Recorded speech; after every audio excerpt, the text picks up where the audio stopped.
스탈링그라드, 쿠르스크, 그리고 드네프르 강변에서 치러진 전투들은 수천 명의 젊은이들을 진흙, 포탄 파편, 그리고 죽음이 일상이 된 환경으로 끌어들였습니다. 그들 중 많은 이들이 어떤 증언도 남기지 않고 사라졌으며 또 다른 이들은 자신이 본 것을 말로 설명할 수 없는 채로 돌아왔습니다. 아픔을 숨기지 않고 상세히 이야기한 소수의 사람들 중에는 66번째 경비 소총사단 소속의 한 병사가 있었는데 그는 보병이자 박격포 포병으로서 땅에 엎드린 채 싸웠고 분쟁의 가장 피비린내 나는 현장들을 한 걸음씩 가로질렀습니다. 그의 목소리는 구호와는 거리가 멀며 다른 사람들이 잊고 싶어 했던 순간들을 내부에서부터 재구성합니다. 거의 아무도 온전히 이야기할 수 없는 경험은 어떤 종류의 흉터를 남길까요?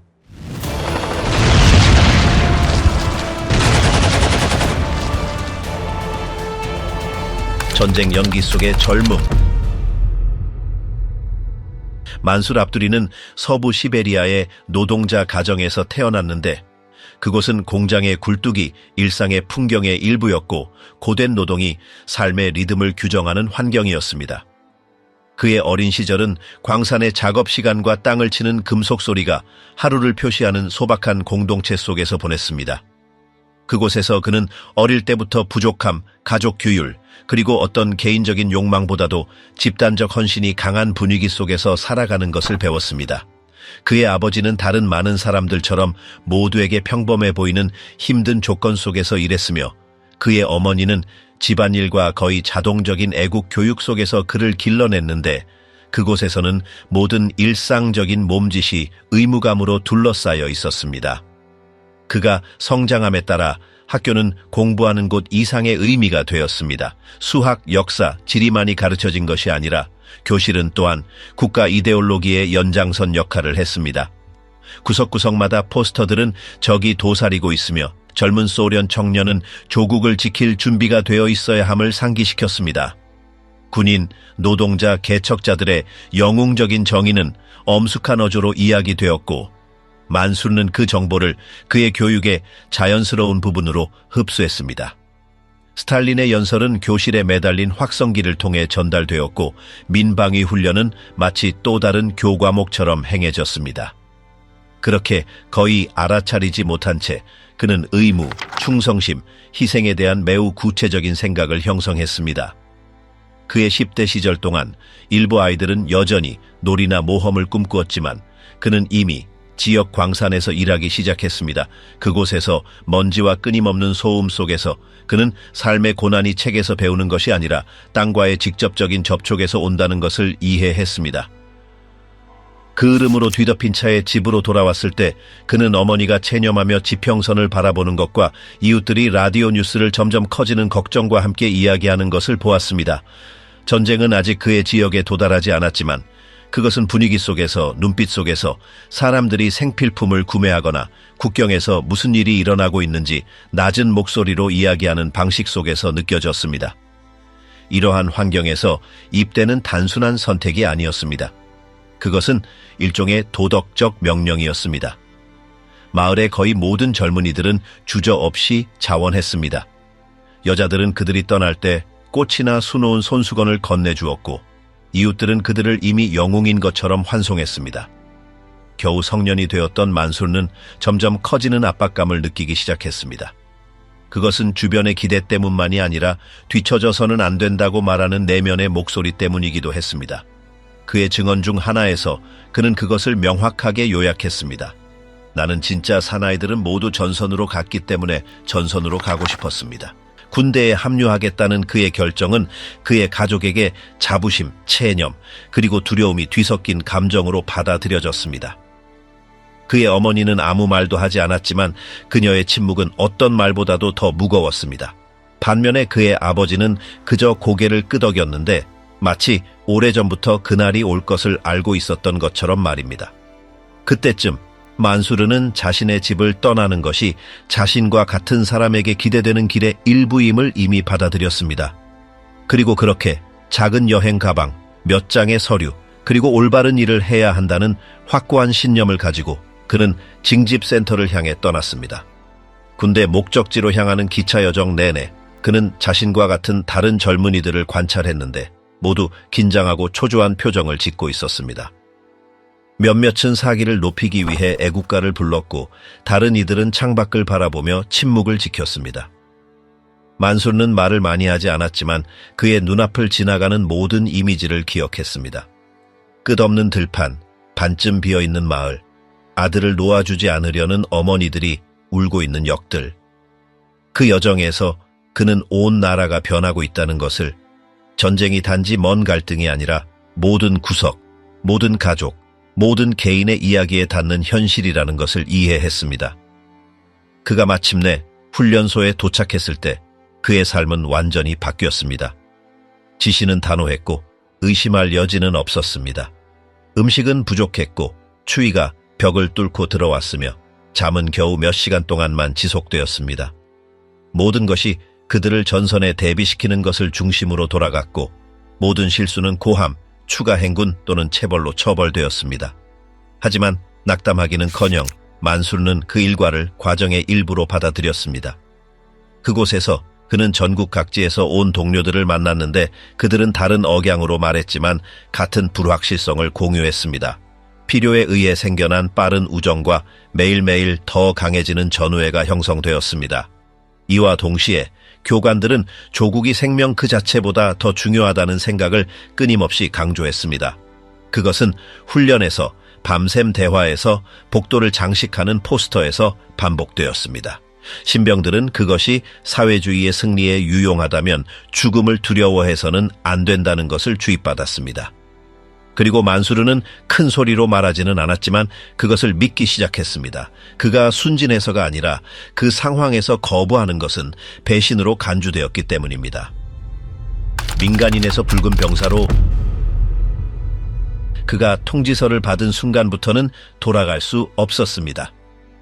손에 건네진 접힌 종이는 새로운 단계의 시작을 알렸지만 그의 내면에서는 여전히 훈련 중인 전투원이라기보다는 시골 소년에 가깝다고 느꼈습니다. 그는 평상복, 낡은 외투, 그리고 가져갈 수 있는 얼마 안 되는 소지품이 든 가방을 들고 역까지 걸어갔습니다. 플랫폼은 그와 같은 젊은이들로 가득했는데 많은 이들이 자부심과 당혹감이 뒤섞인 같은 감정이었습니다. 아무도 정확히 무엇을 기대해야 할지 몰랐지만 모두는 복종하는 것이 자신들의 의무라는 것을 분명히 알고 있었습니다. 목적지에 도착하자 그들은 줄을 서서 번호를 할당받았습니다. 형식적인 절차는 빨랐습니다. 몇 시간 만에 그는 이미 거친 군복과 자기 발에 맞지 않는 군화를 신고 있었습니다. 지시는 건조하고 반복적이었으며 의심할 여지를 남기지 않는 끊임없는 고함이 있었습니다. 그의 얼굴에는 다른 많은 이들과 마찬가지로 피로, 불안, 그리고 아직 완전히 꺼지지 않은 내면의 불꽃이 뒤섞여 있었습니다. 군대 생활과의 첫 접촉은 정면으로 부딪히는 충격이었습니다. 시설은 기본적이었고 매트리스는 얇았으며 추위가 나무 틈새를 통해 허락 없이 스며들었습니다. 시간표는 엄격했습니다. 새벽 점호, 끝없는 체력 단련, 그리고 전술 규율, 공산주의 도덕, 계급에 대해 가르치는 이론 수업이 이어졌습니다. 그것은 단지 총 쏘는 법을 배우는 것이 아니라 훨씬 더 큰 기계의 일부가 되는 것이었습니다. 매일은 지친 몸, 젖은 발, 그리고 반쯤 빈 배로 끝났지만 아무도 그것을 큰 소리로 말하지 않았습니다. 만수르는 변화를 알아차리는데 오래 걸리지 않았습니다. 처음에는 특히 처음으로 소총을 들었을 때 약간의 열정을 유지했습니다. 그것은 그에게 중요성을 느끼게 했고 마치 마침내 사람들 사이에서 그의 자리를 얻은 것 같았습니다. 그러나 그 감동은 빠르게 사라졌습니다. 무기를 사용하는 것은 하루 종일 그 무게를 짊어지고 엄격한 검사 아래 금속의 모든 구석을 청소하고 몇 초 만에 분해하는 것을 배우는 것을 의미했습니다. 몇 주가 지나면서 그의 몸은 더 강해졌지만 그의 마음은 전쟁이 선전 포스터나 라디오의 애국 연설과는 전혀 관련이 없다는 것을 이해하기 시작했습니다. 훈련에는 전투 모의 훈련, 완전 군장을 한 채 눈 속에서 이동하는 것, 그리고 팔꿈치 피부가 갈라질 때까지 계속해서 땅에 몸을 던져야 하는 훈련 시간이 포함되었습니다. 그들은 수류탄을 사용하는 법, 참호를 파는 법, 그리고 의문 없이 명령에 따르는 법을 배웠습니다. 사소한 실수는 징계, 굴욕 또는 최악의 경우, 그를 과정에서 제외시킬 부상을 초래할 수 있었습니다. 많은 이들이 밤에 불이 꺼지고 생각이 코골이보다 더 시끄러울 때 조용히 불평했습니다. 그는 나중에 영웅주의처럼 보였던 것이 피로 추위 그리고 명령이 되었습니다 라고 말했습니다. 그의 대대에는 악센트, 관습 그리고 삶을 이해하는 방식이 때때로 충돌하는 서로 다른 지역에서 온 사람들이 있었습니다. 일부는 마을을 벗어나 본 적이 없는 농부였고 다른 일부는 의무의 부름에 응하기 위해 대학을 떠난 학생이었습니다. 우정은 거의 필요에 의해 빠르게 형성되었습니다. 얼마 지나지 않아 그들은 개인적인 이야기, 주머니에 숨겨놓은 빵 조각, 그리고 뜨거운 물과 과자 부스러기로 배고픔을 달래는 요령을 공유했습니다. 한편 교관들은 그들이 곧 전선으로 보내질 것이라고 반복해서 말했습니다. 그 단어가 언급될 때마다 짙은 침묵이 흘렀습니다. 처음에는 독일 침략자에 맞서 싸우겠다는 생각이 분노와 복수심을 불러일으켰지만 다른 파견대의 사상자 소식이 담긴 편지들이 도착하기 시작하자 분위기는 바뀌었습니다. 어떤 이들은 집에 편지를 쓰려고 했지만 무슨 말을 해야 할지 몰랐습니다. 다른 이들은 침묵을 지키고 하루하루를 살아남는 데 집중하는 것을 선호했습니다. 전선으로 이동하기 전날 밤 긴장은 너무나 명백해서 일부는 잠을 이루지 못했습니다. 침묵 속에서 켜진 손전등, 떨리는 손으로 배낭을 꾸리는 모습, 그리고 진정한 혼란이 오기 전에 그 마지막 고요의 순간이 있었습니다.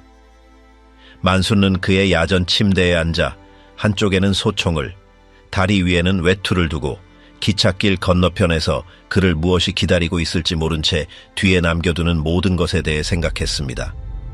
지옥으로 가는 길, 볼까 전선. 20살의 나이에 아직 새것 같은 군복을 입은 만수르는 배낭을 어깨에 메고 그를 전쟁의 심장부로 데려갈 객차에 올라탔습니다. 그는 큰 소리로 작별 인사를 하지 않고 뒤돌아보지 않고 단순히 들어섰습니다. 여정은 애국적인 환호와 영광의 약속 속에서 시작되었지만 나무 객차 안에는 침묵, 젖은 흙 냄새, 그리고 새로운 징집병들의 긴장된 숨소리만이 지배했습니다. 그들은 함께 갔지만 각자는 자신의 두려움을 안고 이를 악물고 의심을 사귀며 여행했습니다. 기차는 녹슨 역, 불타버린 마을, 텅 빈 들판을 가로지르며 느리게 전진했고 내부에서는 공식적인 노래와 입에서 입으로 전해지는 이야기가 뒤섞였습니다. 어떤 병사들은 전선이 패배했으며 독일군이 포로를 남기지 않고 부상자들이 전장에서 산채로 썩어간다는 소문을 들었다고 말했습니다. 아무도 확실히 알지 못했지만 모든 일화는 고통의 불씨를 하나 더 지폈습니다. 벽 틈새로 건조한 9월의 추위가 스며들었고 남쪽으로 더 갈수록 분위기는 더 짙어지고 더 조용하고 더 심각해졌습니다. 강제 휴식 중 하나에서 그들은 반쯤 파괴된 역에 내렸는데 선로는 전복된 객차와 불에 탄 군사장비의 골격으로 가득했습니다. 만수르는 큰 소리로 말하지는 않았지만 자신이 알던 세상이 끝나가고 있다고 느꼈습니다. 그는 여러 해 후에 그때까지 저는 시체를 본 적이 없었습니다 라고 말했습니다. 플랫폼에는 천으로 덮인 시신들이 누워 있었고 발이 없는 군화가 튀어나와 있었으며 마른 피로 물든 붕대가 있었습니다. 일단의 군의관들은 이미 그 광경에 익숙한 듯 지나쳤습니다. 아무도 그들에게 주의를 기울이지 않았습니다. 그는 바라봤습니다. 그리고 바라보았을 때 무언가가 영원히 변했습니다. 호송대는 멀리서 들리는 폭발음과 하늘이 안에서부터 타오르는 것처럼 지평선에 솟아오르는 영이 기둥 사이를 계속해서 전진했습니다. 그들이 지나가는 마을들은 깨진 창문, 진흙 속에 탱크 자국, 그리고 맨발의 아이들을 안고 있는 혼자 있는 여성들이 있었습니다. 많은 새 병사들은 나무 틈새로 보지 않으려고 눈을 가렸고 다른 이들은 조용히 주먹을 쥐었습니다. 만수는 모든 것을 바라보았습니다. 모든 세부 사항을. 그를 기다리는 운명이 행진도, 영웅주의의 기회도 아닌 경고 없는 선고라는 모든 징후를. 하차 지역에 도착하자 객차는 갑자기 멈췄습니다. 명령은 신속하게 내리고 지형을 확인하고 지시를 기다리는 것이었습니다. 그곳에는 수백 명의 군인들이 모여 있었는데 모두 지치고 영양실조에 걸렸으며 흑투성이에 헬멧도 재킷도 없었습니다. 그들은 전선에서 돌아온 것이었습니다. 신병들은 그들을 유령처럼 바라보았고 만수르도 예외는 아니었습니다. 그들 중 한 명이 제대로 감기지 않은 다리를 끌며 다가와 그에게 말했습니다. 행운을 빌어요, 젊은이. 여기부터는 돌아갈 수 없어요. 그 문장은 그의 마음에 새겨졌습니다. 그들이 밤을 보낼 임시 캠프는 고함, 담배 연기, 그리고 소란스럽게 외치는 명령으로 가득했습니다. 군화의 먼지가 더 이상 사라지지 않는 화약 냄새와 뒤섞였습니다. 만수르는 잠을 이룰 수 없었습니다. 모닥불 근처에서는 기도의 단편, 이전 부대가 어떻게 무너졌는지에 대한 속삭이는 이야기, 일부가 아군오인 사격으로 어떻게 죽었는지, 그리고 다음 날에도 그들이 그곳에 있을지 아무도 모른다는 이야기가 들려왔습니다. 누군가는 스탈링그라드에서 숨쉬는 모든 것을 징집하고 있다고 말했습니다. 그것은 종말의 시작이었고 그들은 구원투수로 도착한 것이었습니다.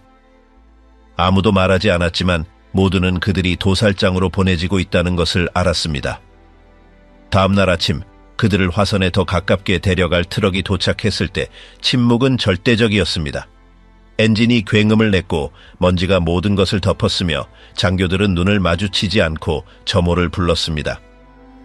차량 안에서 만수는 그와 같은 젊은이들, 일부는 농부, 일부는 정비공이었지만 모두 단 한 발의 총도 쏘지 않은 채 군인으로 변한 청년들과 공간을 공유했습니다. 그들은 말하지 않았습니다. 단지 덜컹거리는 소리에 맞춰 숨을 쉬었습니다. 풍경은 킬로미터마다 더욱 암울해졌습니다. 불에 탄 나무, 땅에 난 큰 구덩이, 버려진 참호, 아무도 수습하지 않은 시신이 있었습니다. 전선에는 전신줄 위에 까마귀들이 있었고 그것은 어떤 고함보다 더 불안하게 만들었습니다. 먼 폭발음이 트럭을 멈추게 했습니다. 내리자 그들은 첫 번째 실제 총성을 들었습니다. 연습이 아니라 훈련이 아니라 직접적인 사격이었습니다. 적은 보이지 않았지만 숲을 감싸는 짙은 그림자처럼 그들의 존재가 느껴졌습니다. 일부 신병들은 긴장으로 인해 구토했습니다. 만수르는 그렇지 않았습니다. 그는 총을 손에 든 채 가만히 서서 평정심을 유지하려고 노력했습니다. 그날 밤 그들은 축축한 땅에서 잠을 잤고 교대로 경계를 섰습니다. 새벽에 그가 처음 본 것은 들것들의 줄이었습니다. 그 위에 더러운 담요로 덮인 시신들이 있었습니다. 그들 중 하나의 팔이 바람에 흔들리며 매달려 있었습니다. 젊었습니다. 매우 젊었습니다. 다음 며칠 동안 전선으로 가는 길은 더욱 불규칙해졌습니다. 항상 길이 있는 것은 아니었습니다. 그들은 언덕과 늪지대 사이의 오솔길을 따라 나아갔고 다리 없는 강을 건넜으며 표지판 없는 숲에서 길을 잃었습니다. 지도는 소용이 없었습니다. 명령은 모순되었습니다. 한 장교는 기다려야 한다고 주장했고 다른 장교는 멈추지 않고 계속 가라고 했습니다. 그러한 혼란 속에서 일부 동료들은 탈영에 대해 낮은 목소리로 이야기하기 시작했습니다. 만수르는 끼어들지 않고 그들의 말을 들었습니다. 하지만 마음속으로는 도망치지 않을 것이라는 것을 이미 알고 있었습니다. 이유를 이해하지 못하더라도 그는 다가오는 것을 겪어내야 한다는 것을 분명히 알았습니다. 마침내 그들은 멀리서 볼가강이 보이는 높은 지역에 도착했습니다. 강 건너편에는 연기 기둥과 한때 도시였던 폐허가 구별되었습니다. 한 하사가 턱으로 가리키며 저것이 스탈링그라드다 라고 말했습니다. 아무도 대답하지 않았습니다. 그들은 그곳이 자신들의 운명이라는 것을 믿을 수 없다는 듯이 그것을 바라보았습니다. 스탈링그라드에서의 첫 전투 브레셀에 기차가 도시 외곽에서 멈췄을 때부터 그들이 이미 통제 불능의 지역에 있다는 것이 명백해졌습니다. 역도, 환영의 표시도 없었고 단지 짓밟힌 눈과 나무 잔해 그리고 마치 강제로 버려진 듯 줄지어 선빈 객차로 덮인 울퉁불퉁한 땅만 있었습니다. 그들은 공식적인 명령을 기다리지 않고 내렸습니다. 아무도 그들을 맞이하지 않았고 어떤 상관도 나타나서 무언가를 조직하지 않았습니다. 그들은 멀리서 들려오는 폭발의 끊임없는 진동과 뒤섞여 수평선 위로 솟아오르는 연기 기둥만을 보았습니다. 공중에는 마치 땅 자체가 불을 내뿜는 듯한 비현실적인 열기가 떠돌았고 그들이 들이마시는 모든 숨결은 재를 빨아들이는 것 같았습니다. 새로 도착한 이들에게는 느슨한 탄약, 딱딱해진 빵 조각, 그리고 잔해와 파헤쳐진 흙 사이에 잘 정의되지 않은 길을 따르라는 지시가 주어졌습니다. 명확한 표지판은 없었지만 모두가 어디로 가야 할지 알고 있었습니다. 그 길은 눈에 반쯤 덮인 시신, 규칙 없이 교차하는 최근의 군화 자국, 그리고 찢어진 방수포로 덮인 파괴된 차량들로 표시되어 있었습니다. 전선에서 돌아오는 이들의 침묵은 폭탄의 굉음보다 훨씬 더 불안했습니다. 들것꾼들은 말없이 지나갔고 일그러진 얼굴의 부상자들을 싣고 있었으며 다른 이들은 마치 더 이상 어디로 가야 할지 모르는 듯 홀로 걸었습니다. 그룹의 한 젊은이가 건물도 거리도 알아볼 수 있는 어떤 것도 보이지 않았기 때문에 이곳이 이미 도시인지 물었습니다. 그들은 그가 이미 한참 전에 안에 들어왔고 비록 그렇게 보이지 않더라도 이곳이 스탈링그라드라고 대답했습니다. 모든 것이 초토화되었습니다. 한때 주택이나 창고였던 잔해들은 이제 불규칙한 통로, 논리 없는 열린 공간을 형성했습니다. 일부 문틀이나 금간벽을 제외하고는 아무것도 서 있지 않았습니다. 그들을 안내하던 하사가 웅크리고 속도를 내라고 소리쳤습니다. 바로 그때 가까운 폭발이 그들의 눈을 멀게 하는 먼지 구름을 일으켰습니다.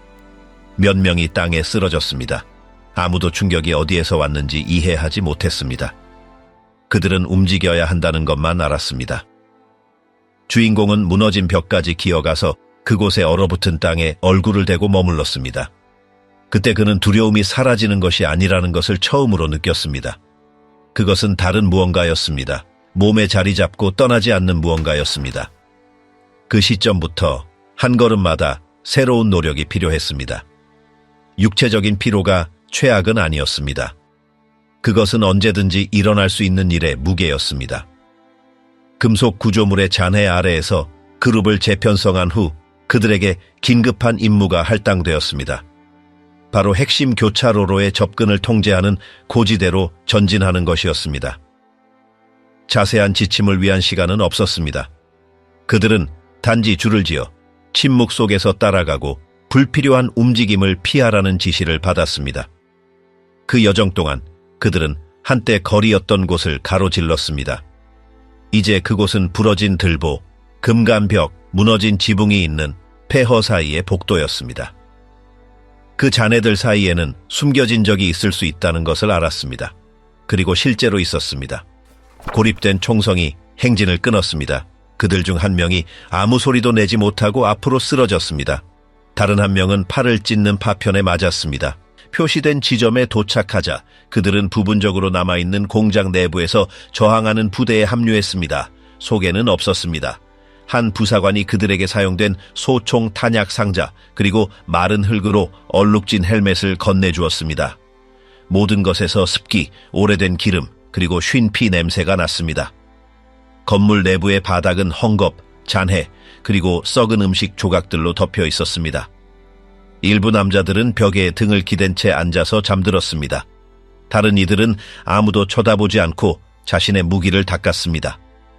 대부분은 말하지 않았습니다. 밖은 계속 회색빛이었지만 안은 빛의 부족뿐만 아니라 모든 것을 채우는 짙은 침묵 때문에 더 어두웠습니다. 얼마 후 날카로운 휘파람 소리가 그곳을 휩쓸었습니다. 그것은 신호였습니다. 모두가 아무 말 없이 일어섰습니다. 그들은 기둥 뒤, 벽돌로 막힌 창문, 그리고 부서진 모서리 뒤에 자리 잡았습니다. 적은 외부로 통하는 긴 복도를 통해 나타났습니다. 처음에는 빠르게 움직이는 그림자였고 그 다음 총성이 터졌습니다. 주인공은 생각 없이 반가쇠를 당겼고 반사적으로 발사했다고 느꼈습니다. 총의 반동이 어깨에 통증을 주었지만 그는 계속해서 당겼습니다. 그의 옆에서 한 동료가 무릎을 꿇고 쓰러졌습니다. 그는 멍하니 응시했고 마치 미처 나오지 못한 무언가를 말하려는 듯 입이 반쯤 벌어져 있었습니다. 전투는 1시간 이상 지속되었습니다. 아무도 정확히 얼마나 오래였는지 몰랐습니다. 단지 부분적인 후퇴 명령이 내려졌을 때 모두가 남아있지 않았다는 것만 알았습니다. 그들은 후퇴를 이용하여 부상자들을 녹슨 보일러로 보호되는 뒷방으로 옮겼습니다. 그곳은 더 안전했지만 안도감을 주지는 못했습니다. 영희는 계속해서 벽의 틈새로 들어왔습니다. 먼지는 마치 새로운 피부처럼 달라붙었습니다. 그들이 쓰러진 사람들을 끌고 가는 동안 시베리아에서 함께 훈련을 받았던 주인공의 동료 중 한 명이 더 심각한 부상자를 도우려다가 복부에 맞았습니다. 장교는 그를 두고 가라고 소리쳤습니다. 대피시킬 방법이 없었습니다. 그들은 단지 헝겊으로 상처를 덮고 계속 전진할 수밖에 없었습니다. 그들은 그가 손을 드는 것을 보았지만 아무도 멈추지 않았습니다. 하루가 끝날 무렵 공장으로 돌아왔을 때 아무것도 예전과 같지 않았습니다. 남아있는 사람들은 마른 진흙으로 덮여 있었고 군복은 찢어졌으며 눈은 움푹 패였고 손은 뻣뻣했습니다. 아무도 방금 일어난 일에 대해 이야기하지 않았습니다. 그들은 아무 구석에나 앉아 반쯤 열린 통조림을 나누고 바닥에서 주운 담배꽁초를 피우려고 했습니다. 한 명은 금속판 뒤에서 소변을 보았습니다. 다른 한 명은 눈도 깜빡이지 않고 천장을 바라보았습니다. 마치 끝이 없는 것처럼 계속 올라가는 연기를 제외하고는 모든 것이 멈춘 듯 보였습니다. 그들은 총을 다리 사이에 둔 채 한 번에 2시간씩 교대로 잠을 잤습니다. 그들은 교대로 경계를 섰습니다. 적은 언제든지 다시 올 수 있었습니다. 아무도 휴식이 오래 지속될 것이라고 믿지 않았습니다. 밖은 아침인지 저녁인지 알 수 없게 만드는 그 영원한 회색으로 계속 덮여 있었습니다. 도시는 더 이상 형태가 없었습니다. 기준점이 없었고 오직 잔해, 먼지, 시큼한 냄새, 그리고 단일 출처에서 오지 않는 그 끊임없는 소음만이 있었습니다. 마치 도시 자체가 숨을 헐떡이는 것 같았습니다. 그리고 그 숨소리가 그곳에 남아있는 모든 이들의 리듬을 결정했고 그들은 다음 전투를 완전히 볼 수 있을지 알지 못한 채 기다리고 있었습니다. 죽은 자들 속에서 공포의 일상. 폐허 속의 일상은 단조로운 장면들의 연속이 되었습니다. 해가 떠도 새로운 것을 알리는 것이 아니라 얼어붙은 시체, 부러진 들보, 그리고 한때 사람이었던 무언가와 마주치지 않고는 몇 걸음도 나아가기 힘든 짙은 공기 속에서 여전히 숨을 쉬고 있다는 것만 확인시켜줄 뿐이었습니다. 매일은 똑같이 시작되었습니다. 서리 낀 층 위를 걷는 소리, 벽돌에 반쯤 덮인 시체들의 악취, 그리고 짧은 명령이나 멀리서 들리는 폭발 소리에 의해서만 간신히 끊어지는 결코 평화롭지 않은 침묵과 함께였습니다. 폭격은 밤낮으로 멈추지 않아 어떤 피난처든 위험하게 만들었습니다. 허물어진 집은 방패 역할을 하지 못했고 엉성하게 파낸 참호는 포탄의 충격에 무너졌습니다. 진지 가장자리에 시체들이 쌓여가면서 그것들은 더 이상 아무런 반응도 일으키지 않았습니다. 아무도 덮지 않았고 아무도 옮기지 않았습니다. 일부는 여전히 눈을 뜬 채 석고처럼 하얀 피부를 하고 있었습니다. 시간이 지나면서 그들은 더 이상 사람처럼 보이지 않았습니다. 그저 고개를 숙인 채 멈추지 않고 옆을 지나칠 뿐이었습니다. 추위를 견디기 위해 대부분은 찾을 수 있는 모든 것, 즉 찢어진 재킷, 남의 목도리, 불에 탄 담요로 몸을 감쌌습니다. 그럼에도 불구하고 아무것도 충분하지 않았습니다. 수통 속의 물은 얼음으로 변했고 장갑은 굳어졌으며 손가락은 잠시 후에 둔해졌습니다. 여러 명이 발이 무감각해진 채 아침을 맞이했고 어떤 이들은 걸으려고 할 때까지 부상을 입었는지조차 알지 못했습니다. 그렇기 때문에 많은 이들이 군화를 벗으면 발을 사용할 수 없게 될까봐 군화를 신은 차에 잠을 잤습니다. 식사는 산발적이었습니다. 때로는 오지 않았습니다. 배급이 있을 때는 곰팡이 핀 빵, 상한 지방 또는 열기 전부터 냄새가 좋지 않은 오래된 통조림의 아주 작은 부분이 돌아왔습니다. 일부는 손대지 않기로 선택했습니다. 다른 이들은 다른 기회가 없을 것을 알기에 개걸스럽게 먹었습니다. 굶주림은 피로나 더러움처럼 이미 몸의 일부였습니다. 아무도 그것에 대해 말하지 않았지만 모두가 그것을 느꼈습니다. 휴식의 순간, 만약 그것을 그렇게 부를 수 있다면 몇몇은 단지 따뜻함이 어떠했는지 기억하기 위해 꺼진 숯불 근처로 다가갔다. 입김은 공기 중에서 얼어붙었고 많은 이들이 대화를 멈춘 상태였다. 문장들은 짧았는데 오직 급한 것을 지적하거나 치명적인 실수를 피하기 위함이었다. 아무도 이야기나 잡담을 할 에너지가 없었다. 중상자들은 보통 그들이 있던 자리에 남겨졌다. 만약 그들을 옮길 방법이 없다면 약간의 물과 여분의 옷가지와 함께 남겨졌다. 그들은 오래 버티지 못할 것임을 모두가 알았다. 어떤 이들은 부러진 팔다리를 끌고 다녔고 어떤 이들은 목소리가 완전히 사라질 때까지 비명을 질렀다. 그들을 돕는 것은 또 다른 목숨을 대가로 치를 수 있는 사치였다. 때때로 공격이 한창일 때 누군가는 탄환 한 발로 동료의 고통을 끝내기로 결정했다. 그것은 조용한 행동이었다. 이후 아무도 그것에 대해 언급하지 않았다. 정신 이상 증세가 없는 경우가 없었다.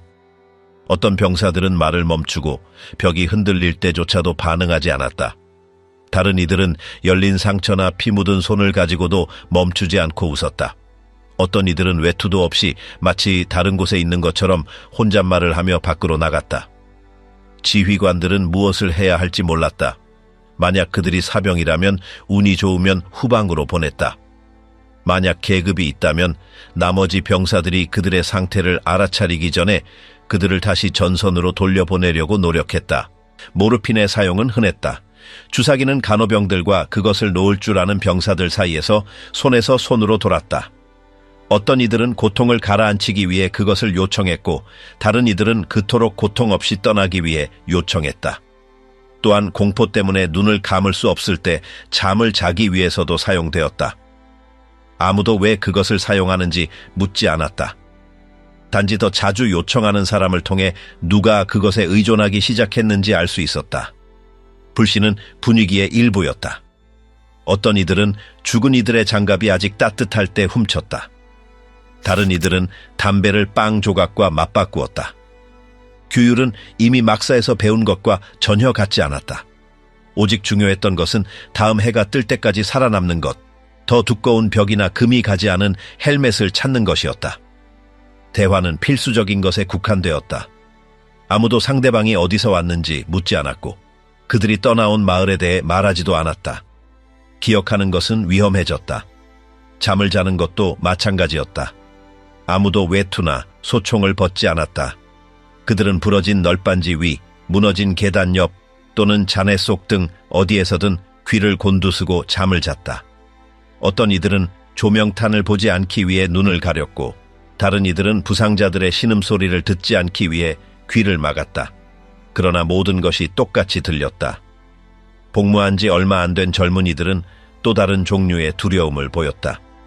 그들은 몇 주간의 훈련과 명확한 명령을 받고 왔지만 스탈링그라드에는 형식도 논리도 없었다. 진지는 불과 몇 시간마다 바뀌었다. 해가 뜰 때 점령한 건물이 해가 질 무렵에는 적의 손에 넘어갈 수 있었다. 싸움은 층별로, 복도별로 아무도 알아차리지 못하게 적이 세 걸음 거리에 있을 수 있는 어두운 구석별로 벌어졌다. 싸움은 근접거리에서 이루어졌다. 그들은 거의 백병전으로 총을 쏘았다. 그들은 수류탄, 개머리판, 총검 또는 손이 닿는 모든 것을 사용했다. 때로는 엄폐물로 쓰기 위해 시체를 끌고 다니기도 했다. 생각할 시간이 없었다. 망설이는 자는 오래 버티지 못했다. 사상자는 누적되었다. 매일 누군가 사라졌고 그들과 함께 집단이라는 어떤 개념도 사라졌다. 아무도 자신이 어떤 부대에 속했는지 더 이상 몰랐다. 그저 가장 크게 소리치거나 어디로 가야 할지 아는 것처럼 보이는 사람을 따를 뿐이었다. 아무도 설명을 요구하지 않았다. 섬뜩한 농담이 빈번해졌다. 그들은 자신들의 군화 상태, 수프의 색깔, 모래주머니 사이로 뛰어다니는 쥐들을 보며 웃었다. 그것은 다른 것에 대해 생각하지 않고 계속 나아가는 하나의 방식이었다. 짧고 메마른 웃음은 비록 잠시일지라도 긴장을 몰아내는 역할을 했다. 현장의 냄새는 더 이상 구별되지 않았다. 그것은 낡고 축축하고 타버린 무언가로 모든 것이 포화된 것처럼 옷과 모공을 적시는 정의할 수 없는 혼합물이었다. 처음에는 어지러웠다. 그러다 공기의 일부가 되었다. 새로 온 사람들만이 반응을 보였고 다른 이들은 눈이 풀린 채 동요하지 않고 계속 걸었다. 편지는 때때로 도착했다. 어떤 이들은 이해하지 못한 채 그것들을 읽었고 다른 이들은 열어보지 않고 보관했다. 답장하고 싶지 않아서가 아니라 할 말이 없었기 때문이다. 그들이 왔던 세상이 더 이상 존재하지 않는다는 것을 어떻게 설명해야 할까? 글을 쓰는 것은 무의미해졌다. 때때로 침묵이 모든 것을 덮었다. 총알 소리도 비명 소리도 엔진 소리도 없었다. 그러나 그것은 안심을 주지 않았다. 모두가 그런 공백 뒤에는 최악의 상황이 온다는 것을 알았다. 아무 소리도 들리지 않으면 무언가가 다가오고 있기 때문이었다. 그리고 모두는 가만히 서서 기다렸다. 그렇게 날들은 계속되었다. 시간표도 확실함도 없었다. 오직 저항하고 오늘 쓰러지지 않겠다는 굳은 생각만이 있었다. 내일은 만약 온다면 또 다른 이야기일 터였다. 저항하거나 죽거나 끝없는 전투. 만수르에게 일대 전환점을 표시한 그날은 이전의 날들과 똑같이 시작되었다. 이쪽 저쪽에서 교차하는 총탄 세례, 얼어붙은 땅을 뒤흔드는 폭발, 그리고 한때 도시였던 것에 뒤틀린 잔해 사이로 조심스러운 발걸음. 그들은 이미 알던 구역을 지나가고 있었는데 그곳은 이제 헐거운 벽돌, 녹슨 바퀴, 파괴된 화로의 통로로 변해 있었다. 아무런 경고 신호도 불과 몇 초 만에 그를 무너뜨릴 총탄 세례가 있을 것이라는 징후도 없었다. 그들이 검게 그을린 두 벽 사이를 건너던 중 예상치 못한 사격이 그의 옆구리를 강타했다. 그는 충격을 느꼈는데 경고 없이 그를 구부러지게 만든 압력이었고 그 다음에 딱딱한 바닥 외에는 아무것도 느껴지지 않았다. 그는 움직일 수 없었다. 자신은 더 이상 서 있지 않다는 것을 알아차리지 못한 채 방역하는 동료들의 외침을 겨우 알아들을 수 있을 뿐이었다. 그는 자신의 앞에서 인형들이 지나가는 것을 보았고 본능적인 노력으로 팔을 들어 올렸다. 자신의 사람 중 한 명이 그를 보았고 그의 옆으로 몸을 던졌지만 아무 말도 하지 않았다. 총격전은 계속되었다. 전투의 강도가 누그러졌을 때 그들은 그를 다른 부상자들처럼 두 명이 붙잡아 옆길로 끌고 가면서 후송했다. 들 것은 없었다. 끌기용으로 사용된 더러운 방수포뿐이었다. 군복은 흠뻑 젖었고 천은 찢어지고 진흙과 검은 입자와 뒤섞여 있었다. 안전한 지점에 도착하자 그들은 그의 외투를 찢고 서둘러 붕대를 감았다. 그는 소리를 질렀지만 자신의 목소리를 거의 알아보지 못했다. 아무도 아무것도 설명하지 않았다. 그들은 그를 요철마다 격렬하게 흔들리는 차량에 태웠다. 어느 순간 그는 자신이 어디에 있는지 개념을 잃었다. 그는 임시 의무대에서 깨어났다. 그곳은 병원이 아니었다. 나무 간이 침대나 바닥에 시신들이 줄지어 놓여있는 개조된 창고였다. 한 간호사가 처음 붕대를 제거하고 아무런 반응 없이 상처를 확인했다. 잠시 후 한 의사가 도착했는데 그는 상처 부위를 거의 만지지 않고 이해할 수 없는 무언가를 속삭이고 주사를 명령했다. 그 액체는 그에게 즉시 현기증을 유발했다. 그는 그것이 모르핀인지 알 수 없었지만 고통이 순식간에 줄어들었다는 것만 알았다. 장소의 나머지는 천천히 회전하는 것처럼 보였고 그의 머리는 무거운 안개 속으로 가라앉았다. 그들은 그 공간에서 이틀 밤을 보냈다. 매트리스는 없었고 얇은 담요가 깔린 널빤지만 있었다. 필요하지 않으면 아무도 부상자들에게 말을 걸지 않았다. 인간적인 접촉은 짧았다. 그들은 마실 따뜻한 것과 때때로 불린 곡식이 담긴 사발을 제공받았다. 치료는 말없이 빠르게 이루어졌다. 그중 한 번은 간호사가 너무 세게 눌러서 피가 다시 나왔지만 그녀는 사과하지 않았다. 그저 다른 드레싱을 붙이고 천 조각으로 고정한 다음 환자에게로 갔다. 셋째 날에 그들은 그를 폐쇄된 트럭에 실었다. 붕대감은 여러 병사가 그와 함께 갔는데 일부는 말할 수조차 없었다. 아무도 서로에게 어떻게 느끼는지 묻지 않았다. 길은 끊임없는 덜컹거림이었다. 다음 정거장에서 그들은 병원 열차로 옮겨졌다. 객차는 좁은 2층 침대로 개조되어 있었다. 적어도 약간의 따뜻함은 있었다. 2명의 간호사가 모두를 담당하며 주사를 놓고 데이터를 기록했다. 그들 중 한 명이 그에게 말을 걸었다. 그녀는 그에게 아픈지 물었고 그는 고개를 끄덕였다. 그녀는 1회분을 투여하고 북쪽 병원으로 이송 중이라고 말했다. 그녀는 더 이상의 어떤 약속도 하지 않았다. 이동 중에 일부는 죽었다. 아무도 반응하지 않았다. 그들은 시신을 구석으로 옮길 뿐이었다. 창문들은 눈 덮인 폐허와 텅 빈 마을을 보여주었다. 분위기는 무거웠는데 단지 갇혀있다는 사실뿐만 아니라 모두가 도착하지는 못할 것이라는 확실성 때문이었다. 기차는 느리게 전진하며 아무것도 없는 한가운데에서 멈췄다. 때때로 부상당한 누군가의 울음소리가 들렸지만 대부분은 침묵했다. 그들이 도착했을 때 그들은 한 명씩 내려졌다. 만수르는 일반 병실로 옮겨졌는데 그곳에는 비슷한 부상을 입은 남자들이 정렬된 줄로 누워 있었다. 그를 진찰한 의사는 상처 부위를 만져보고 간단한 치료법을 지시하고 분석을 요청했다. 기술이나 상세한 진단은 없었다. 방법은 기본적이었다. 세척, 붕대 감기, 그리고 버티기. 그의 근처에는 신체가 절단되거나 명백한 감염이 있거나 신경쇠약을 겪는 병사들이 있었다. 간호사들은 멈추지 않고 오갔다. 그들 중 한 명, 더 젊은 간호사는 그의 곁에 아주 잠깐 더 머물렀다. 그들은 많은 이야기를 하지 않았다. 한 번은 그가 전선으로 돌아갈 것인지 물었다. 대답은 간결했다. 그것은 우리가 결정할 문제가 아닙니다. 그뿐이었다. 위로의 말이나 약속은 없었다.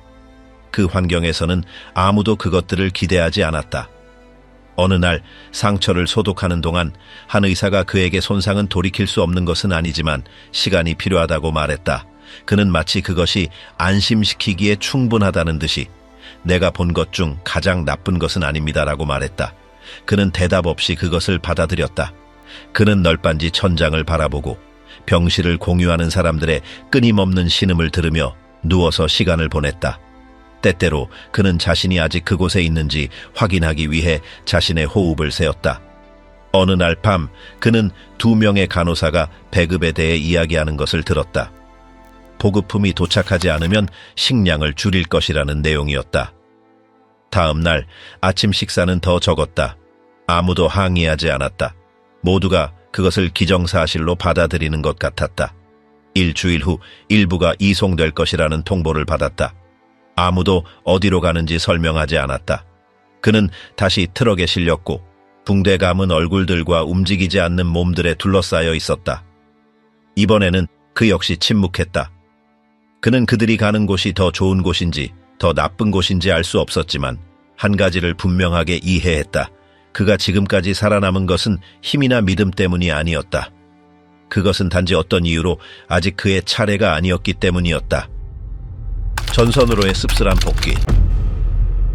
몇 주간의 회복 후 상처가 겨우 아물고 몸이 여전히 쇠약의 징후를 보일 때 만수르는 아무런 의식 없이 가용병사 명단에 다시 배치되었다.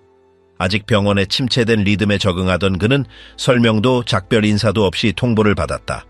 그는 입원할 때 입었던 바로 그 외투를 돌려받았고 추가 소지품 없이 회복된 자들을 전투로 돌려보내는 열차 중 하나에 태워졌는데 이번에는 남쪽을 향했다. 객차는 서로 말하지 않는 남자들로 가득 차 있었고 누군가 배급량을 나눈다면 감사의 표시 없이 침묵 속에서 그렇게 했다. 아무도 어디로 가는지 몰랐지만 모두가 돌아간다는 것이 무엇을 의미하는지 이해했다. 여정 중에 정거장은 점점 더 작아지고 건물들은 더 황폐해졌다. 기차의 창문들은 황량한 들판과 반쯤 허물어진 집들을 보여주었다. 마치 장소의 이름이 더 이상 중요하지 않은 것처럼 아무도 아무것도 묻지 않았다. 하차 지점에 도착하자 그들은 눈이 마른 진흙과 섞인 울퉁불퉁한 길을 따라 몇 시간 동안 걸어가게 했다. 그들은 죽은 동물들, 쓸모없게 된 차량의 골격, 그리고 이전 폭발로 파괴된 건물 옆을 지나갔다. 풍경은 새로워 보이지 않았지만 명확한 참조점도 제공하지 않았다.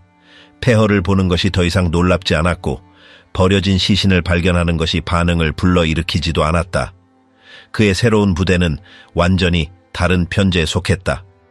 장교들은 그의 출신에 관심을 보이지 않았고 이전 경험에 대해서도 묻지 않았다.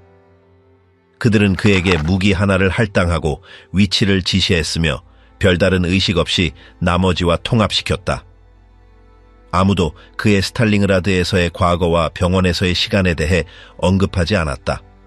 그는 단순히 명단의 또 다른 숫자일 뿐이었다. 대부분의 신병들은 갓 도착한 젊은이들이었고 여전히 온전한 얼굴과 공허한 눈빛을 가지고 있었다. 명령은 간결했고 낮은 목소리로 반복되었으며 이해 없이 준수되었다.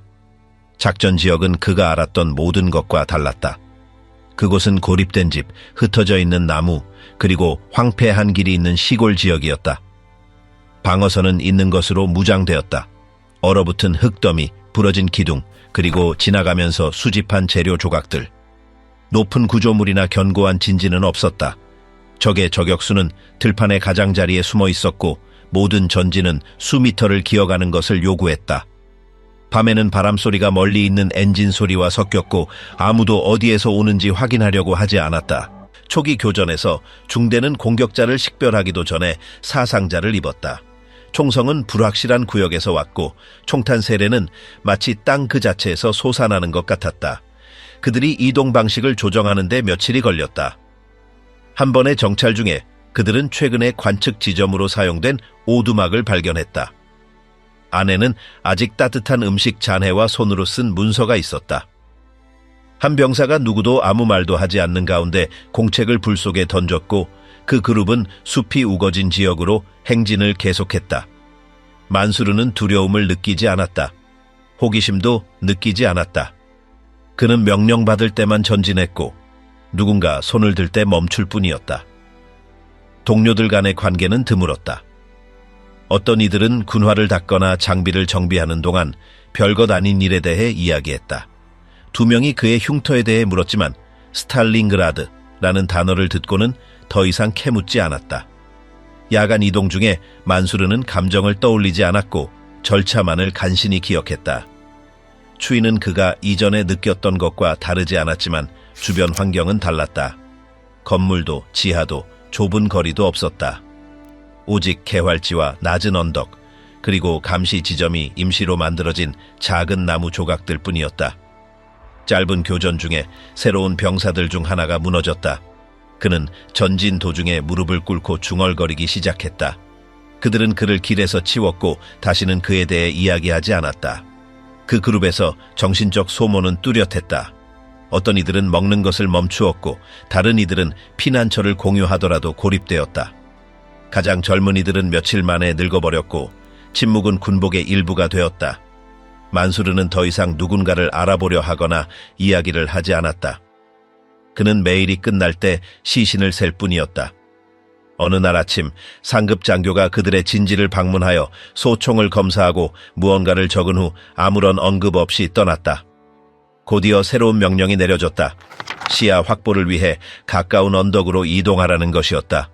오르막은 느리고 험난했으며 도움을 받지 못하고 넘어지거나 균형을 잃는 사람들이 있었다. 정상에서 그들은 나뭇가지, 돌, 얼어붙은 흙으로 임시 방어선을 구축했다. 만수르는 말이 없는 또 다른 병사와 함께 감시 임무에 배정되었지만 그는 덤불 사이의 움직임을 구별할 줄 알았다. 며칠 후 적의 포병이 간헐적인 포격으로 공격하기 시작했다. 많은 사상자는 없었지만 압박으로 인해 중대는 위치를 변경해야 했다.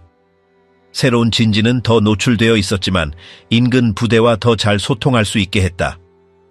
만수르는 새벽 순찰에 배정되었는데 바람이 외투를 뚫고 들어오는 듯한 긴 교대 시간이었다. 그는 불평하지 않았다. 묻지도 않았다. 단지 자신의 몫을 다할 뿐이었다. 그 달말 그들은 무전으로 긴급 호출을 받았다. 가까운 구역이 철수 중에 공격을 받고 있다는 것이었다. 만수르의 부대는 지원으로 파견되었다. 그들은 불안정한 길을 따라 지정된 구역에 도착할 때까지 달렸다. 전투는 계속되고 있었다. 혼란 속에서 그는 부상당한 병사 하나가 자신을 내버려 두라고 소리치는 것을 보았다. 위생병 중 한 명은 상처를 압박했고 다른 한 명은 그를 옆으로 끌고 갔다. 만수르는 그냥 지나쳤다. 그는 나머지와 함께 자리를 잡고 날이 밝을 때까지 총을 쏘았다. 또 다른 지옥, 독일로의 진입. 소련의 공세가 계속되는 동안 만수르가 속한 부대는 주변 환경에서 미묘한 변화를 감지하기 시작했습니다. 더 넓은 도로, 고든 전봇대, 키릴 문자를 더 이상 사용하지 않는 표지판, 그리고 지붕 경사가 더 가파른 마을들이었습니다. 독일로 넘어갔음을 정확하게 알려주는 지점은 없었지만 모두가 그 경계를 넘어왔음을 이해했습니다. 이를 확인시켜준 것은 멀리서 말이나 몸짓 없이 바라보는 소수의 주민들이었습니다. 마치 두려워해야 할지, 미워해야 할지, 아니면 그저 침묵 속에서 저항해야 할지 모르는 듯했습니다. 지시는 이전과는 달랐습니다. 더 이상 신중함이나 검사에 대한 언급은 없었습니다. 명령은 광범위했고 때로는 모호했지만 한 가지 분명한 생각을 전달했습니다. 바로 제약 없이 전진하라는 것이었습니다.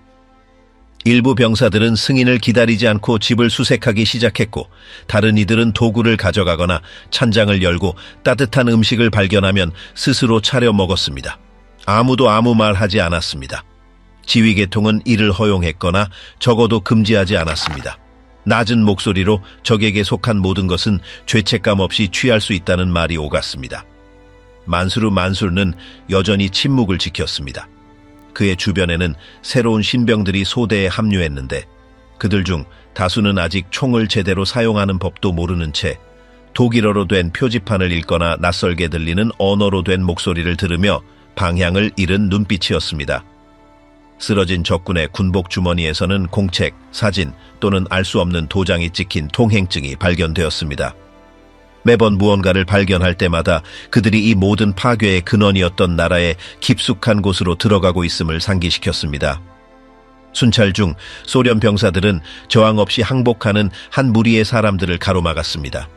신문도 분류도 없었습니다. 그들은 길에서 비켜나 있으라는 지시만 받았습니다. 소대가 떠날 때까지 그들은 울타리 옆에 서 있었습니다. 무관심이 극에 달했습니다. 적은 더 이상 같은 긴장감을 유발하지 않았습니다. 이제 시급한 것은 계속해서 전진하는 것뿐이었습니다.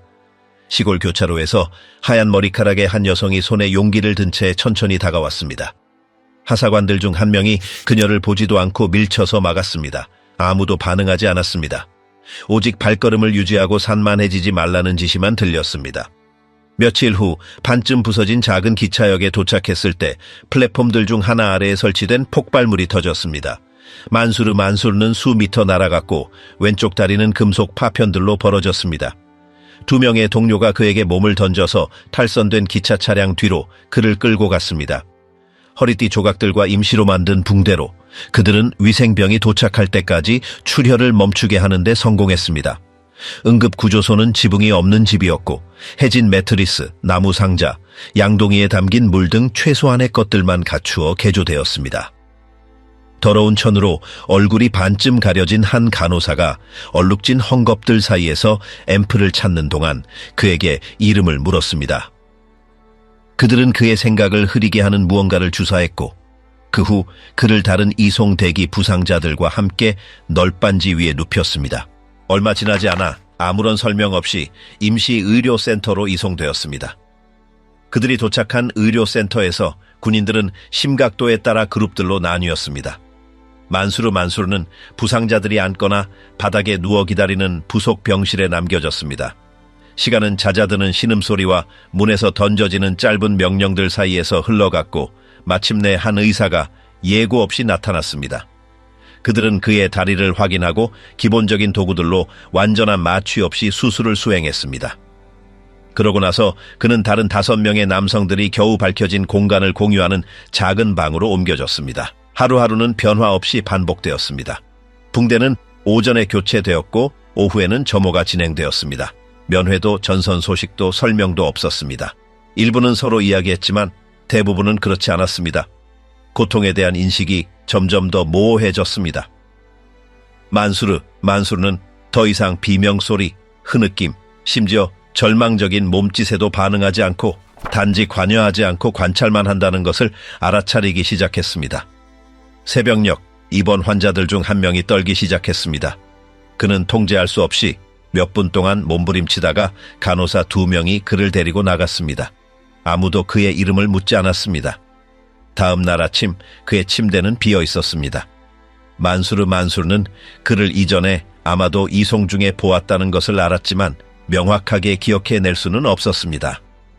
며칠 후 그는 다시 이송되었는데 이번에는 부분적으로 온전한 도시 근처에 있는 더 체계적인 시설로 향했습니다. 길은 더 길었고 구별 없이 쌓이는 부상자들을 태우기 위한 여러 번의 정차가 있었습니다. 새로운 병동에서 그는 깨진 창문 아래에 있는 금속 침대에 배정되었습니다. 담요는 거칠었고 천장에는 금들이 있었으며 소독약 냄새는 장작 연기와 섞여 있었습니다.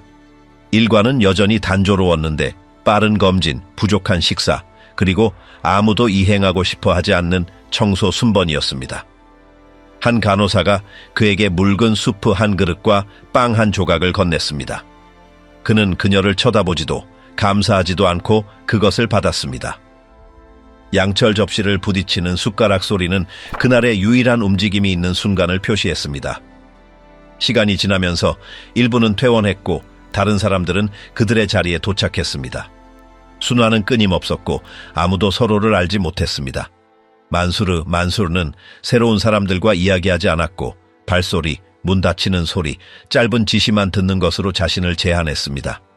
나머지 하루는 벽에 금의 시선을 고정한 채 누워서 흘러갔습니다. 마침내 한 의사가 그의 상태가 재배치되기에 충분하며 서류가 도착하는 즉시 새로운 근무지가 할당될 것이라고 그에게 알렸습니다. 만수르는 한번 고개를 끄덕였습니다. 그는 아무 말도 더 하지 않았습니다. 날짜나 조건 혹은 자신의 다리에 대해 묻지 않았습니다. 그는 그것이 상관없다는 것을 알았습니다. 그는 그들이 보내는 곳으로, 그의 몸에 남아있는 것으로 다시 돌아갈 것입니다. 그는 치유되기를 기대하지 않았고 단지 무언가가 어느 순간에 그를 멈출 때까지 계속 나아가기를 바랐습니다. 전쟁의 끝, 그러나 트라우마의 끝은 아닙니다. 수많은 해를 집어삼켰던 전쟁이 끝나기 시작했고 종전에 대한 소문은 부상자들이 소식을 기다리는 병원들까지 닿았습니다. 만수르는 다리를 붕대로 덮은 채 침대에 계속 누워 있었고 오랫동안 기다려왔던 것을 확인하는 의사들과 군인들 사이의 대화 조각들을 들었습니다. 붉은 군대 이젤치토 로조가 이미 베를린에 있었고 독일군이 후퇴하고 있었습니다. 승리라는 단어가 끊임없이 반복되는 속삭임처럼 복도에 돌았지만 그곳에 입원한 많은 사람들에게 그 용어는 더 이상 같은 의미가 아니었습니다. 승리가 공식적으로 발표되었을 때 병원은 움직임으로 폭발했습니다. 움직일 수 있는 일부 군인들은 마당에서 즉석 축하 행사를 벌이며 붉은 헝겊들을 흔들고 잦아드는 웃음 속에서 노래했습니다. 확성기에서는 연설과 명예와 미래에 관한 노래들이 흘러나왔습니다. 자신의 침대에서 만수르는 근육 하나 움직이지 않고 모든 것을 들었습니다. 그는 모스크바의 거리들이 꽃과 환호로 가득할 것임을 알았지만 영광스러운 귀환을 믿고 입대했던 그 젊은이가 더 이상 아니라는 것을 알았기에 이 모든 것과 무관하다고 느꼈습니다. 의사들은 열정 없이 병실을 돌아다니며 보급품이 더 자주 도착하기 시작할 것이라고 간신히 알렸습니다. 만수르는 더 걸쭉한 수프와 갓 구운 빵 조각을 받았지만 그것을 맛보았을 때 아무것도 느끼지 못했습니다. 그의 주변에서는 일부는 제대로 다치지 않은 병들로 건배를 했고 다른 일부는 소화하기 더 어려운 생각에 갇힌 채 침묵을 지켰습니다. 창백한 얼굴의 근처 군인은 그의 형제들이 살아남지 못했다고 중얼거렸습니다. 만수르는 대답하지 않았고 그 부제가 끝없는 목록 중 하나일 뿐임을 이해했습니다. 그날 밤 멀리서 종이 울리는 동안 그의 마음은 오직 스탈링그라드, 추위, 폭발, 예고 없이 꺼져버린 목소리들로만 되돌아갔습니다. 며칠 후 일단의 장교들이 수도에서의 퍼레이드 소식을 가지고 병원을 방문했습니다. 그들은 붉은 광장 필라자 로자를 가로질러 굳건히 행진하는 종대와 포장 도로에 끌려다니는 적의 깃발에 대해 이야기했습니다. 만수르는 그 장면에 속하지 않는다고 느꼈지만 그 장면을 시각화하려고 노력하면서 한마디도 하지 않고 들었습니다. 그의 행진은 다른 것이었습니다. 좁은 복도, 젖은 거즈 냄새, 벌어진 상처, 그리고 속삭이는 말들이었습니다. 그에게 승리는 하루 더 숨 쉴 수 있는 능력이었습니다. 시간이 지나면서 그는 더 조용한 다른 의료센터로 이송되었고 그곳에서 그들은 지팡이를 이용한 회복 가능성에 대해 이야기했습니다. 그는 무표정한 몸짓으로 고개를 끄덕였습니다. 붕대를 갈아주는 동안 그는 다시 걷는 것보다 다른 사람들의 눈을 쳐다보는 것이 더 어려울 것이라고 생각했습니다. 전쟁은 지도상에서는 끝났을지 몰라도 그것을 겪은 사람들 안에서는 끝나지 않았습니다.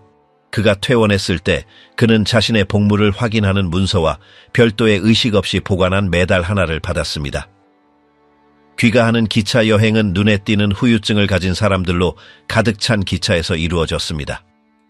수리된 집들과 깨끗한 도로가 있는 시골 풍경이 그들 앞에서 지나갔지만 기차 차량 내부에는 또 다른 시간이 지배하고 있었습니다. 아무도 이야기하지 않았습니다. 전쟁은 여전히 그곳에 있었는데 붕대, 잃어버린 시선, 그리고 짙은 침묵 속에 있었습니다. 집에 도착했을 때 설명하기 어려운 분위기가 그를 기다리고 있었습니다.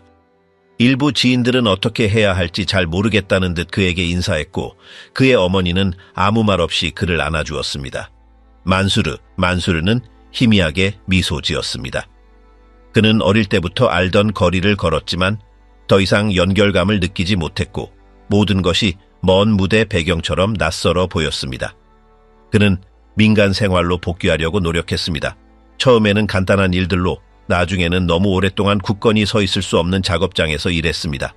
그는 다른 사람들이 새로운 시작에 대해 이야기하는 것을 들었지만 그의 생각은 다른 방향으로 향했습니다. 누군가 평화라는 단어를 언급할 때 그의 마음은 참호, 의료실, 그리고 끝없는 밤의 이미지로 응답했습니다. 그는 잠을 거의 그리고 제대로 자지 못했고 많은 경우 계속 공격받고 있다고 믿으며 깜짝 놀라 깨어났습니다. 때때로 그는 도시에서 옛 동료들과 마주쳤습니다. 서로를 알아보는 데는 말이 필요 없었습니다. 그들이 걷는 방식, 소음을 피하는 태도 또는 건조한 소리를 들을 때 가만히 서 있는 방식만으로 충분했습니다. 일부는 고통스러운 이야기들을 공유했고 다른 일부는 침묵하기를 선호했습니다. 만수르는 그들을 주에 깊게 들었지만 꼭 필요한 말만 했고 때로는 돌아왔지만 같은 사람이 아닙니다라고 내뱉었습니다. 지방정부가 주최한 공식 행사에서 그는 또 다른 메달을 받도록 초대되었습니다. 그는 그것을 침묵 속에서 받았고 라벨 없는 상자에 이전 것과 함께 보관했습니다. 그는 아무것도 걸지 않았습니다. 그는 상징이 필요하지 않았는데 기억이 매 순간 그 안에 있었기 때문입니다. 시간은 흘렀지만 이미지들은 지속되었습니다. 모든 큰 소리는 그의 신경을 곤두서게 했습니다. 그는 군중을 피했습니다. 그의 어머니는 걱정하며 가족이나 안정에 대한 대화로 그를 격려하려고 했지만 만수르는 거의 대답하지 않았습니다. 그는 계속 끌고 다니는 그 무게를 설명할 단어를 찾지 못했습니다. 일부 어린 시절 친구들은 사라졌고 다른 친구들은 너무나 달라진 얼굴로 돌아와서 거의 알아볼 수 없었습니다. 만수르는 전사한 사람들의 가족들을 방문했고 할 수 있는 만큼 도왔으며 침묵 속에서 꽃을 두었습니다. 그는 도시들은 재건될 수 있지만 사람들은 그렇지 않다는 것을 이해했습니다. 조금씩 그는 단편들을 쓰기 시작했습니다. 그는 자신의 이야기를 하려고 찾은 것이 아니라 단지 긴 밤 동안 그의 마음에 나타나는 것을 기록하려고 했습니다. 그는 이름, 단편적인 문구, 짧은 장면들로 공책들을 채웠습니다. 그는 그것들을 아무에게도 보여주지 않았습니다. 그것은 그가 아직 이해하지 못하는 것을 정리하는 그의 방식이었습니다. 책들은 승리와 저항에 대해 이야기했습니다. 광장들은 매 기념일마다 사람들로 가득 찼습니다. 그러한 행사들 중 일부에서 만수르는 젊은이들이 새 옷을 입고 행진하는 것을 멀리서 관찰했습니다.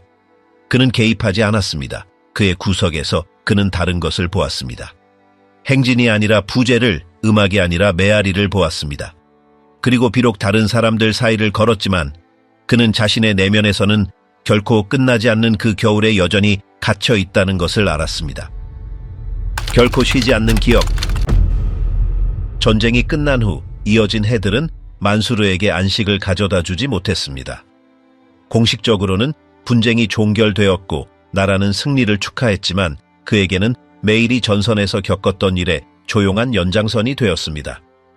병원은 그 새로운 삶의 첫 번째 무대였는데 시간이 느린 치유, 의사의 검진, 그리고 다시 스스로 설 수 있을 만큼 상처가 아물기를 기다리는 끝없는 기다림 속에서 흘러가는 곳이었습니다.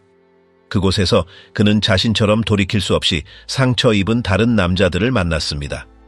일부는 팔이 없고 일부는 다리가 없었으며 많은 이들이 몸은 여전히 숨을 쉬고 있음에도 눈빛이 꺼져 있었습니다.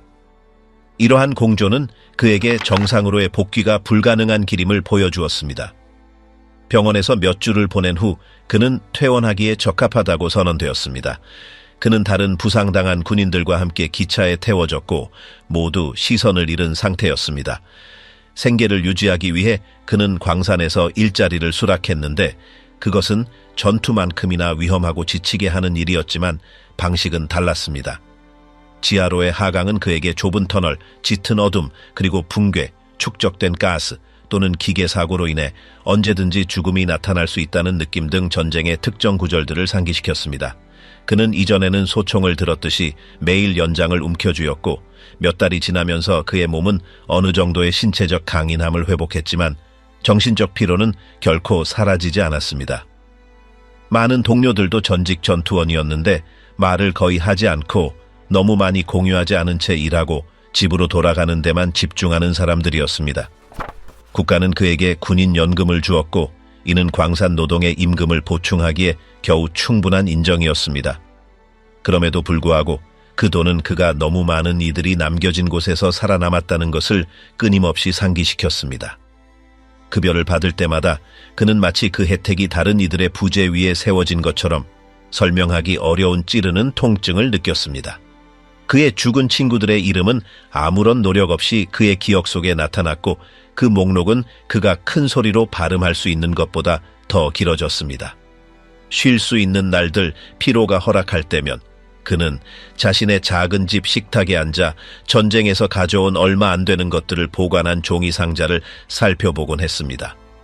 그 안에는 구겨진 사진들, 얼룩진 편지들, 그리고 퍼레이드에서처럼 빛나지 않는 몇 개의 메달이 있었습니다. 각 물건은 그를 다시 과거로 끌고 갔습니다. 자신의 대대 사진은 그를 참호로 되돌려 보냈고 동료의 편지는 의미 없는 이들의 목소리를 다시 듣게 했으며 군 휘장은 모두가 돌아올 것이라고 믿으며 굳건한 발걸음으로 행진했던 퍼레이드로 그를 이동시켰습니다. 상자를 열고 그 내용물을 검토하는 이 의식은 침묵의 습관, 거의 망각에 대한 저항 행위가 되었습니다. 그는 자주 동행을 찾지 않았습니다. 대부분의 사교 모임은 그에게 불편했는데 대화가 그에게는 의미 없는 주제들로 흘러갔기 때문입니다. 다른 이들이 수확, 가격 또는 지역 축제에 대해 이야기하는 동안 그의 마음은 아무도 듣고 싶어 하지 않는 기억들로 헤매었습니다. 한 번 이상 자신이 본 것을 설명하려고 시도했지만 사람들은 앞으로 나아가기를 선호한다는 것을 곧 깨달았습니다.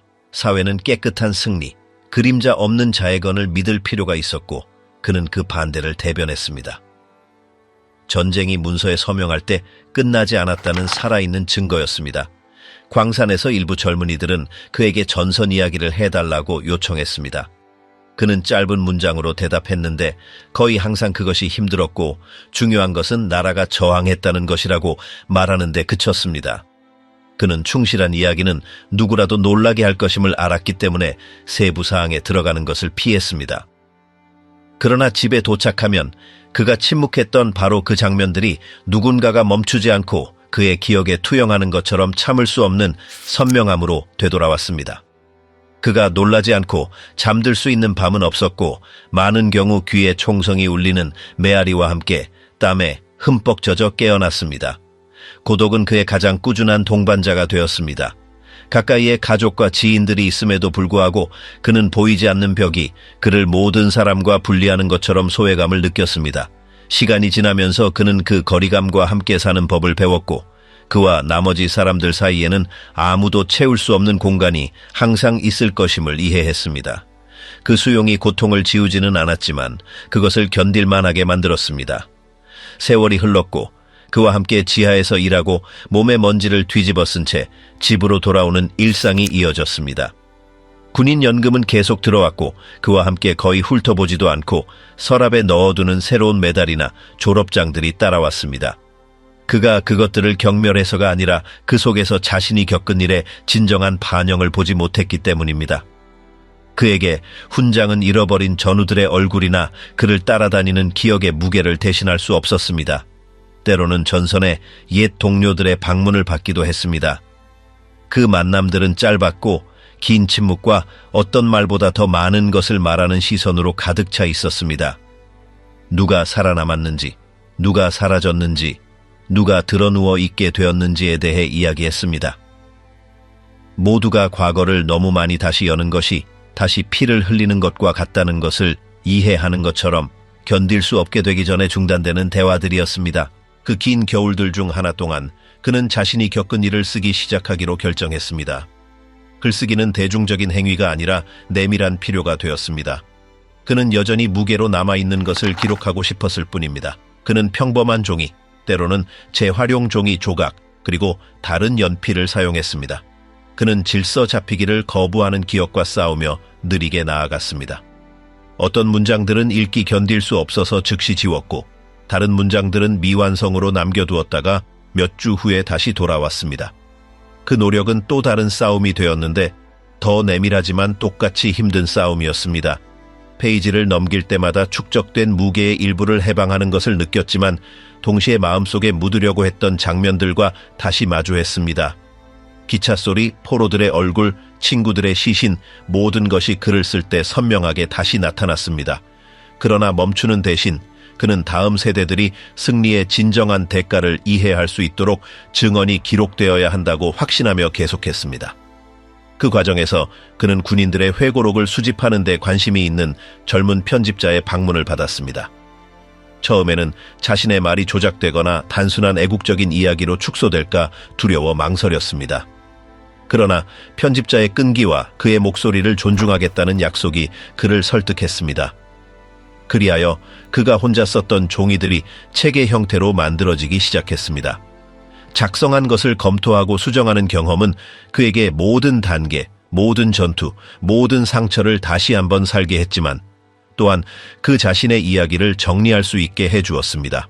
그 책은 조용히 세상에 나왔습니다. 어떤 이들은 관심을 가지고 읽었고 어떤 이들은 무시했지만 그에게 중요한 것은 흔적을 남겼다는 것이었습니다. 그는 기억은 시간이 지나면서 사라지고 추억은 역사 교과서 속의 숫자나 날짜로 변한다는 것을 알았습니다. 그의 의도는 달랐습니다. 그는 평범한 군인들의 개별적인 목소리가 공식적인 담론 속에서 사라지지 않기를 원했습니다. 그는 항상 어느 정도 거리를 두었지만 새로운 세대와 자신의 기억을 공유함으로써 자신의 경험과 화해하는 한 방법을 찾았습니다. 젊은 눈빛 속에 관심을 볼 때 그는 적어도 잠시 동안은 자신의 목소리가 진정으로 경청되고 있음을 이해했습니다. 세월이 흐르면서 그의 건강은 약해졌습니다. 광산에서의 작업은 그의 폐에 후유증을 남겼고 오래된 전쟁 상처들은 그의 나약함을 끊임없이 상기시켰습니다. 그럼에도 불구하고 그는 누군가가 요청할 때마다 이야기하겠다는 결심을 유지했습니다. 짧은 인터뷰나 학생들과의 대화에서 그는 간단한 생각을 반복했습니다. 전쟁은 영광스럽게 하기 위해서가 아니라 수많은 삶에 남긴 고통을 이해하기 위해 잊혀져서는 안 된다는 것이었습니다. 그리고 그렇게 그의 마지막 해들의 고요함 속에서 그는 자신이 이야기했던 모든 것의 의미를 명확하게 정의했습니다. 그는 인정이나 박수를 추구하지 않았고 영웅으로 비춰지기를 원하지도 않았습니다. 그의 목표는 더 겸손하고 더 인간적이었습니다. 집단적 기억이 침묵 속에서 사라지지 않도록 일어났던 일에 대한 기록을 남기는 것이었습니다. 그가 자신의 이야기 끝에 단호하게 말했듯이 이야기함으로써 저는 영광을 찾지 않습니다. 그저 사람들이 그것을 기억하기를 원할 뿐입니다.